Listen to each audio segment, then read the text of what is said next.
नमस्कार दोस्तों, मैं दिग्विजय सिंह आप सबका बहुत स्वागत करता हूं दिग्विजय इकोनॉमिका में। कैसे हैं आप लोग और कैसे चल रही है आपकी जीत की तैयारी? दोस्तों, कुछ इंपॉर्टेंट क्वेश्चन आज हम लोग सॉल्व करेंगे एमसीक्यू टाइप के।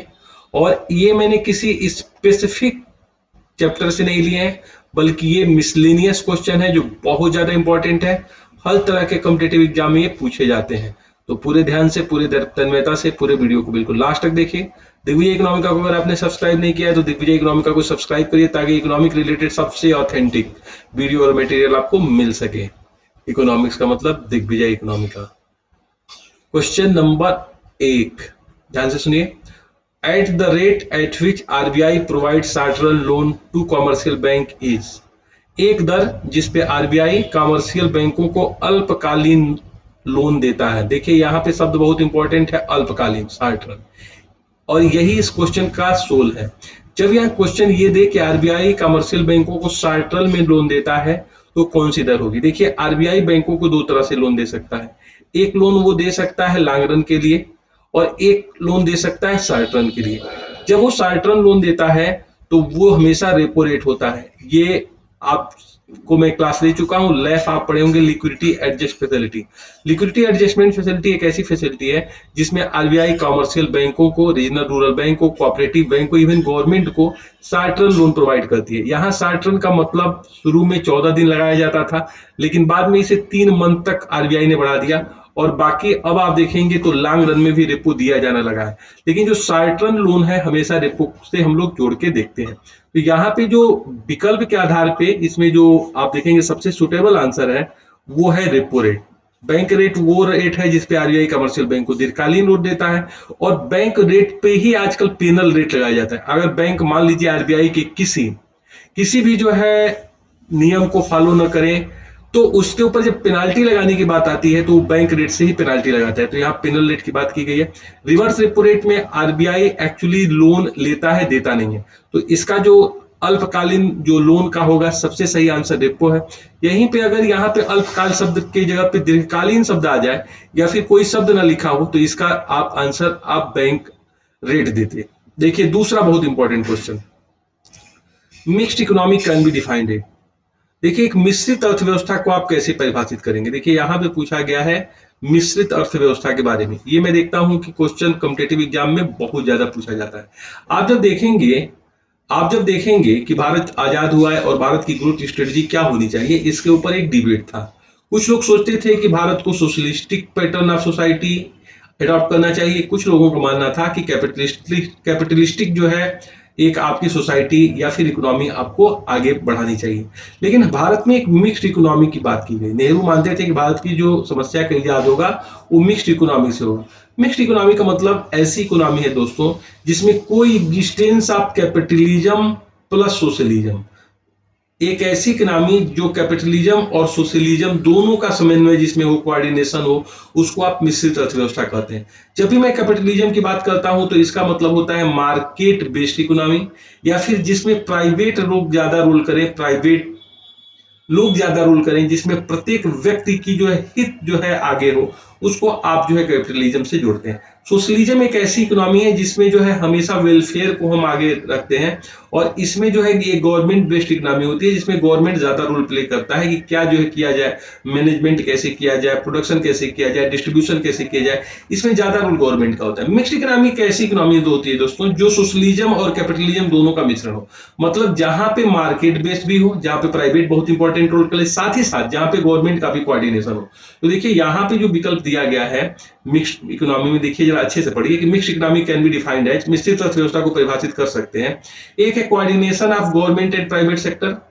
Coordination of government and private sector एक ऐसी अर्थव्यवस्था है जिसमें राज्य भी इंपॉर्टेंट रोल करे और व्यक्तिगत पार्टी भी जो है ज्यादा इंपॉर्टेंट रोल करे। फिर दिया है B coordination of capitalism and socialism. देखिए ये भी सही है क्योंकि यहाँ पे कैपिटलिज्म की भी बात की जाती है, सोशलिज्म की भी बात की जाती है। विकल्प नंबर सी है बोथ ए और बी। तो देखिए इसका सही आंसर सी है, जिसमें यहाँ पे बात की गई है कि coordination of government plus private और plus coordination of capitalism and socialism. तो मिक्स्ड इकोनॉमी का जो सबसे सही आंसर है दोस्तों वो सी है। अब देखिए क्वेश्चन एक मैंने पूछा है स्क्यूफ्लेशन के ऊपर।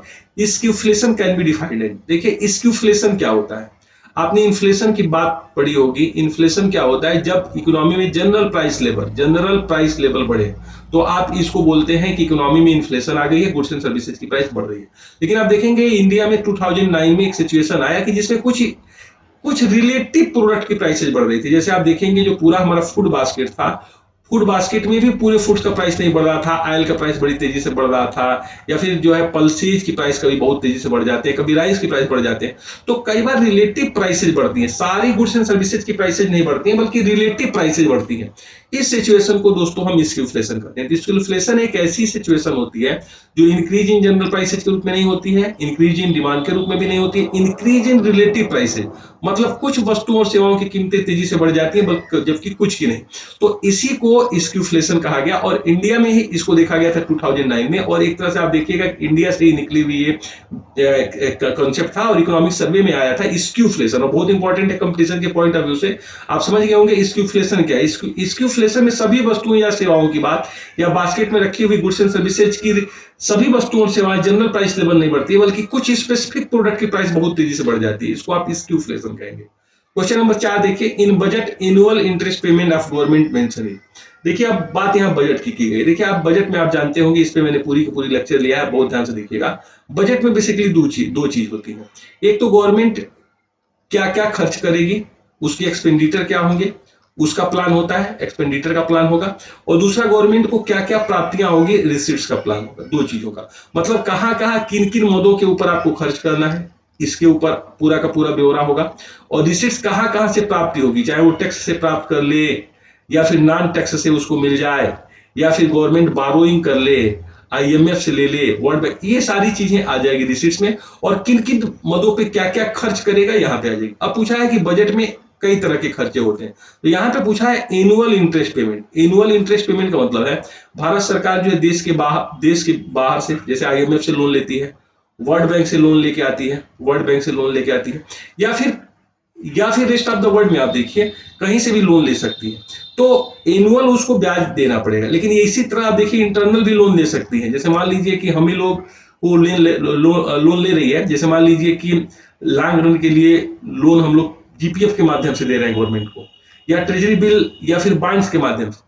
तो एनुअल इंटरेस्ट पेमेंट गवर्नमेंट जो है एक्सटर्नल लेवल पर भी करेगी और इंटरनल लेवल पे। तो एनुअल जो ब्याज देती है भारत सरकार, वो किसका पार्ट होगा? अब देखिए इसमें विकल्प दिए गए हैं आपके। रेवेन्यू एक्सपेंडिचर का राजस्व खर्चा होगा, पूंजीगत खर्चा होगा, टैक्स एक्सपेंडिचर होगा, नन ऑफ दीज। देखिए ये पार्ट होगा रेवेन्यू एक्सपेंडिचर का। रेवेन्यू एक्सपेंडिचर वो एक्सपेंडिचर होता है जिसमें गवर्नमेंट के करेंट, कंजम्पटिव और रिकरिंग नेचर के सारे एक्सपेंसेस शामिल होते हैं। तो ये देखिए जो इंटरेस्ट है वो चूंकि हर साल हर महीने गवर्नमेंट को पे करना पड़ेगा, तो ये कंजम्पटिव आएगा, रिकरिंग आएगा, इस तरह के सारे वो खर्चे होते हैं, रेवेन्यू एक्सपेंडिचर के पार्ट होते हैं। कैपिटल एक्सपेंडिचर में बड़े बड़े खर्च होते हैं, हॉस्पिटल्स बन जाए, रेलवे का ट्रैक बना दे, गोडाउन बन जाए, है ना, इस तरह की सारी वेयर हाउसिंग बन जाए, ये कैपिटल यूनिवर्सिटीज बन जाए। टैक्स एक्सपेंडिचर बिल्कुल अलग चीज है, जिसके ऊपर मैं आपसे बात करूंगा कि टैक्स एक्सपेंडिचर क्या होता है।